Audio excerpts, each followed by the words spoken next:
Me consta y nos consta al Partido Aragonés que desde su dirección se trabaja duro y que cuenta con grandes profesionales que atienden a las obligaciones ordinarias laborales y se une así una vocación de servicio evidente.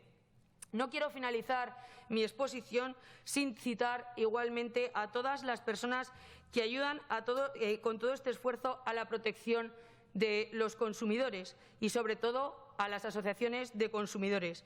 Y aquí quiero hacer un pequeño inciso, porque desde el Partido Aragonés entendemos y siempre hemos defendido el papel tan importante que juegan las asociaciones de consumidores, que ha sido y es vital para Aragón. Sé, además, que con la pandemia las asociaciones de consumidores tampoco lo han tenido fácil.